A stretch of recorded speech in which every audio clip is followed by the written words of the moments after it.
Rave party ರಂಗೀಲಾದಲ್ಲಿ ಭಾಗಿಯಾಗಿದ್ದವರಿಗೆಲ್ಲ ಈಗ ಸಂಕಷ್ಟ ಎದುರಾಗ್ತಾ ಇದೆ. ಇದೇ ಪ್ರಕರಣಕ್ಕೆ ಸಂಬಂಧಪಟ್ಟ ಹಾಗೆ ಈಗ ತೆಲುಗಿನ ಕಿರುತೆರೆ ನಟಿ ಹೇಮಾ ಅವರ ಬ್ಲಡ್ ಸ್ಯಾಂಪಲ್ ಕೂಡ ಪಾಸಿಟಿವ್ ಬಂದಿದೆ. ಅಂದ್ರೆ ಅವರು ಮಾದಕ ವಸ್ತುವನ್ನ ಸೇವನೆ ಮಾಡಿರೋದು ಅವರ ಬ್ಲಡ್ ಟೆಸ್ಟ್ ನಲ್ಲಿ ದೃಢಪಟ್ಟಿದೆ. ಮೊದಲಿಗೆ ದಾರಿ ತಪ್ಪಿಸೋ ಕೆಲಸ ಮಾಡಿದ್ರು ಈ ಪ್ರಕರಣದಲ್ಲಿ. ನಾನು ಇಲ್ಲವೇ ಇಲ್ಲ, ಜಾಗದಲ್ಲಿ ಇಲ್ಲ, ನಾನು ಹೈದರಾಬಾದ್ ನಲ್ಲಿ ಯಾವುದೋ ಫಾರ್ಮ್ ಹೌಸ್ ನಲ್ಲಿ ಇದ್ದೀನಿ ಅಂತ ವಿಡಿಯೋ ರಿಲೀಸ್ ಮಾಡಿ ದಾರಿ ತಪ್ಪಿಸೋ ಕೆಲಸ ಮಾಡಿದ್ರು.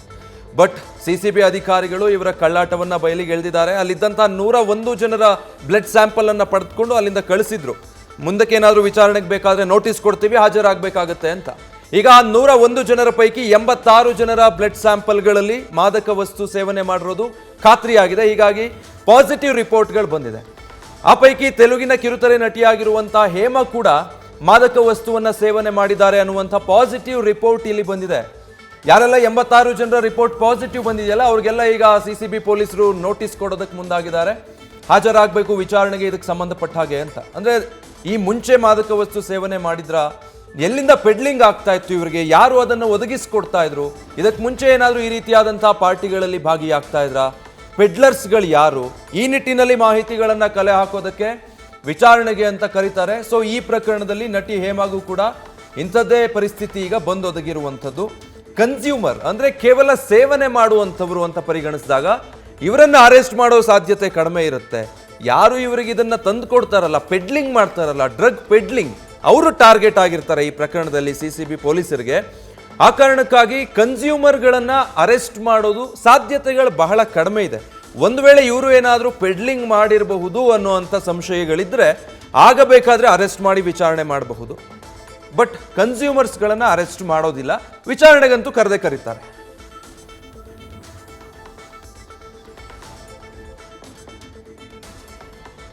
ಡೀಟೇಲ್ಸ್ ಕೊಡ್ತಾರೆ ಶಿವಕುಮಾರ್, ಲೈವ್ ನಲ್ಲಿ ಜಾಯ್ನ್ ಆಗ್ತಾ ಇದ್ದಾರೆ.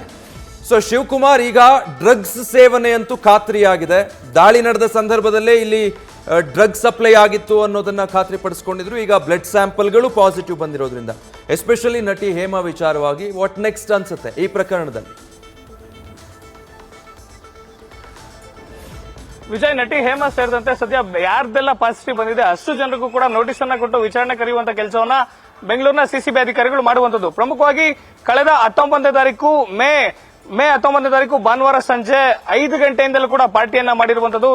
ಭಾನುವಾರ ಸಂಜೆ 5 ಗಂಟೆಯಿಂದ ಪಾರ್ಟಿಯನ್ನ ಮಾಡ್ತಾರೆ. ಸೋಮವಾರ ಬೆಳಗಿನ ಜಾವ ಪೊಲೀಸ್ ಅಧಿಕಾರಿಗಳು ದಾಳಿಯನ್ನ ಮಾಡುವಂತದ್ದು. ಪ್ರಮುಖವಾಗಿ ಇಲ್ಲಿ ಒಂದು ವಿಚಾರವನ್ನು ಗಮನಿಸಬೇಕಾದ್ರೆ, ಪೊಲೀಸ್ ಅಧಿಕಾರಿಗಳು ದಾಳಿ ಮಾಡಿದಂತಹ ಸಂದರ್ಭದಲ್ಲಿ ಸುಮಾರು 101 ಜನ ಪತ್ತೆಯಾಗುವಂತದ್ದು. ಅದರಲ್ಲಿ ಪ್ರಮುಖವಾಗಿ 86 ಜನಕ್ಕೆ ಪಾಸಿಟಿವ್ ಬಂದಿರುವಂತದ್ದು, ಬ್ಲಡ್ ಸ್ಯಾಂಪಲ್ ಅಲ್ಲಿ ಪಾಸಿಟಿವ್ ಬಂದಿರುವಂತದ್ದು. 86 ಜನರ ಪೈಕಿ 30 ಜನ ಯುವತಿಯರು ಏನು ಫಾರ್ಮ್ ಹೌಸ್ ನಲ್ಲಿ ಪತ್ತೆಯಾಗಿರ್ತಾರೆ. 30 ಜನರ ಪೈಕಿ 26 ಜನಕ್ಕೆ ಪಾಸಿಟಿವ್ ಬಂದಿದ್ರೆ 73 ಜನ ಯುವಕರ ಪೈಕಿ 59 ಜನಕ್ಕೆ ಪಾಸಿಟಿವ್ ಬಂದಿರುವಂತದ್ದು. ಇವರೆಲ್ಲರನ್ನೂ ಕೂಡ ಕರೆದು ವಿಚಾರಣೆ ಮಾಡುವಂತ ಕೆಲಸವನ್ನ ಸಿಸಿಬಿ ಅಧಿಕಾರಿಗಳು ಮಾಡುವಂತದ್ದು. ಪ್ರಕರಣಕ್ಕೆ ಸಂಬಂಧಪಟ್ಟಂತೆ ಈಗ ಆಲ್ರೆಡಿ ವಾಸು, ಅಬೂಬಕರ್ ಸಿದ್ದಿಕಿ, ನಾಗಬಾಬು ಸೇರಿದಂತೆ ಒಟ್ಟು 5 ಜನ ಪೆಡ್ಲರ್ ಗಳನ್ನ ಅರೆಸ್ಟ್ ಮಾಡಿರುವಂತದ್ದು.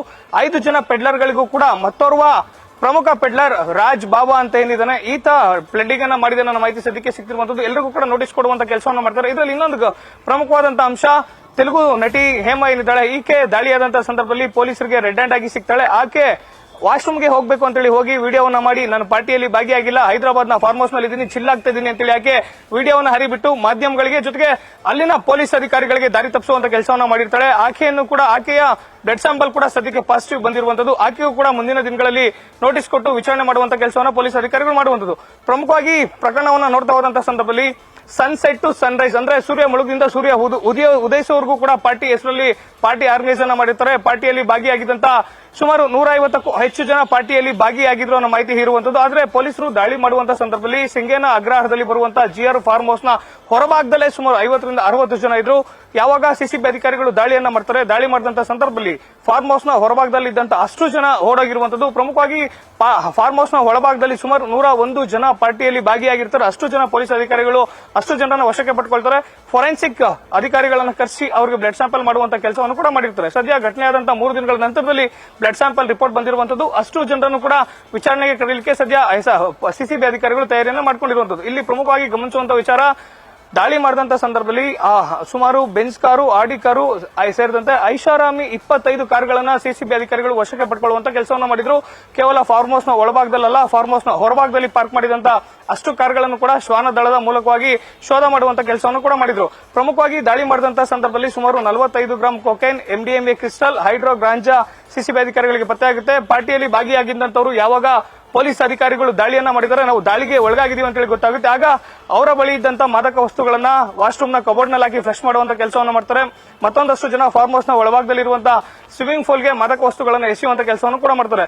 ಮೊದಲನೇ ಬಾರಿಗೆ ಬೆಂಗಳೂರು ಪೊಲೀಸರು ಡ್ರಾಗ್ ಸ್ಕ್ವಾಡ್ ಅನ್ನ ಬಳಸಿ ಮಾದಕ ವಸ್ತುಗಳನ್ನ ಪತ್ತೆ ಮಾಡುವಂತ ಶಿವಕುಮಾರ್, ಈಗ ಈ ನಟಿ ವಿಚಾರಣೆಗೆ ಹಾಜರಾಗೋದ್ರಿಂದ ಈ ಪ್ರಕರಣ ಮತ್ತಷ್ಟು ತೆರೆದುಕೊಳ್ಬಹುದಾ ಅಂತ? ಯಾಕಂದ್ರೆ ಇನ್ನೊಂದಷ್ಟು ಸೆಲೆಬ್ರಿಟಿಗಳ ಹೆಸರೇನಾದ್ರೂ ಅಲ್ಲಿ ತಳಕು ಹಾಕೊಳ್ಬಹುದಾ, ಬೇರೆ ಬೇರೆ ರೇವ್ ಪಾರ್ಟಿಗಳಿಗೆ ಸಂಬಂಧಪಟ್ಟ ಹಾಗೂ ಮಾಹಿತಿ ಸಿಗಬಹುದಾ ಅನ್ನೋ ಆಂಗಲ್ ನಲ್ಲಿ ಏನಾದ್ರೂ ವಿಚಾರಣೆ ಹೋಗ್ಬೋದಾ? ಸ್ಥಳದಲ್ಲಿ ಅರೆಸ್ಟ್ ಮಾಡುವಂತ ಕೆಲಸವನ್ನ ಮಾಡ್ತಾರೆ. 5 ಜನ ಪೆಡ್ಲರ್ ಗಳನ್ನ ಹೊರತುಪಡಿಸಿ ಉಳಿದವರು ಏನಿರ್ತಾರೆ ಅವರೆಲ್ಲರೂ ಕೂಡ ಬ್ಲಡ್ ಸ್ಯಾಂಪಲ್ ಅನ್ನ ಕಲೆಕ್ಟ್ ಮಾಡಿ ಅವ್ರಿಗೆ ನೋಟಿಸ್ ಅನ್ನ ಕೊಟ್ಟು ಮತ್ತೆ ವಿಚಾರಣೆಗೆ ಕರೆದಾಗ ಬರಬೇಕು ಅಂತೇಳಿ ಕಳಿಸಿರ್ತಾರೆ. ಸದ್ಯ ಇವತ್ತು ಬ್ಲಡ್ ಸ್ಯಾಂಪಲ್ ಬಂದಿರುವಂತದ್ದು 86 ಜನರಿಗೂ ಕೂಡ ನೋಟಿಸ್ ಅನ್ನ ಕೊಡ್ಲಿಕ್ಕೆ ಪೊಲೀಸ್ ಅಧಿಕಾರಿಗಳು ಸಿದ್ಧತೆಯನ್ನ ಮಾಡ್ಕೊಂಡಿದ್ದಾರೆ. ಮತ್ತೊಂದು ಕಡೆ ಪಾರ್ಟಿಯಲ್ಲಿ ಭಾಗಿಯಾಗಿದ್ದಂತವರು ಉದ್ಯಮಿಗಳ ಮಕ್ಕಳು, ರಾಜಕಾರಣಿಗಳ ಮಕ್ಕಳು, ಅದರಲ್ಲೂ ಪ್ರಮುಖವಾಗಿ ಪಾರ್ಟಿಯಲ್ಲಿ ಭಾಗಿಯಾಗಿದ್ದಂತ ಎಲ್ಲರೂ ಕೂಡ ಬೆಂಗಳೂರಿನ ಓರ್ವರು ಕೂಡ ಇಲ್ಲ.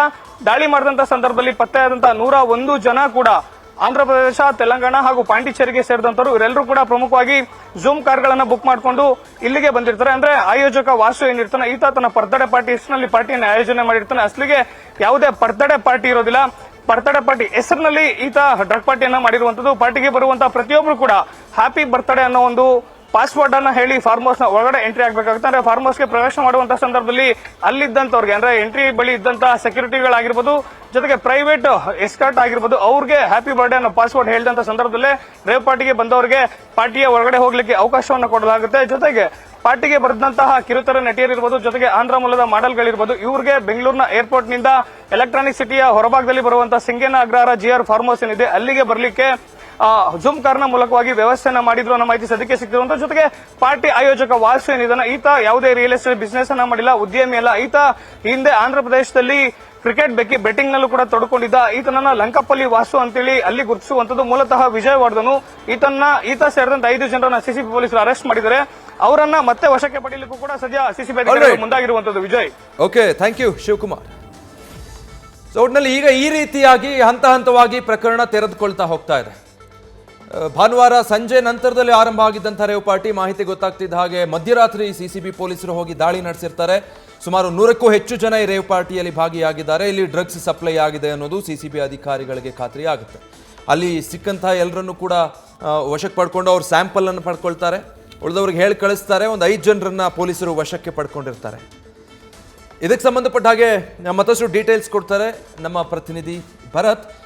ಈಗ ತೆಲುಗಿನ ಕಿರುತೆರೆ ರಂಗಕ್ಕೆ ಡ್ರಗ್ಸ್ನ ನಂಟು ತಳ್ಕಾಕೊಂಡ ಕಾಣ್ತಾ ಇದೆ. ನಟಿ ಹೇಮಾ ಬ್ಲಡ್ ಟೆಸ್ಟ್ ಪಾಸಿಟಿವ್ ಬಂದಿರೋದ್ರಿಂದ ಯಾವ ರೀತಿ ತೆರೆದುಕೊಳ್ತಾ ಹೋಗ್ಬೋದು ಅನ್ಸುತ್ತೆ ಪ್ರಕರಣ? ಭರತ್,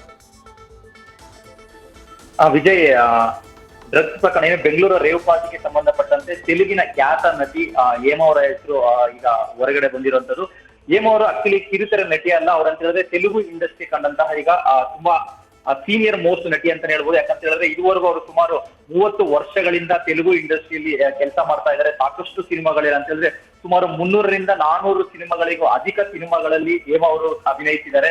ಬಹುತೇಕ ತೆಲುಗು ಇಂಡಸ್ಟ್ರಿಯ ಎಲ್ಲಾ ಸ್ಟಾರ್ ನಟರ ಚಿತ್ರಗಳಲ್ಲೂ ಕೂಡ ಹೇಮಾ ಅವರು ನಟನೆ ಮಾಡಿದ್ದಾರೆ. ಇತ್ತೀಚೆಗಿರುವಂತಹ ಸ್ಟಾರ್ ನಟರಾದಂತಹ ಮಹೇಶ್ ಬಾಬು ಆಗಿರ್ಬೋದು, ಜೂನಿಯರ್ NTR ಆಗಿರ್ಬೋದು, ರಾಮ್ ಚರಣ್ ಆಗಿರ್ಬೋದು, ಅಲ್ಲು ಅರ್ಜುನ್ ಆಗಿರ್ಬೋದು, ಈ ರೀತಿ ಎಲ್ಲಾ ಸ್ಟಾರ್ ನಟರ ಸಿನಿಮಾಗಳಲ್ಲಿ ಬಹುತೇಕ ಕಾಯಂ ಪಾತ್ರವನ್ನ ಮಾಡಿರುವಂತಹ ಉದಾಹರಣೆಗಳು ಕೂಡ ಹೇಮಾ ಅವರದಿದೆ.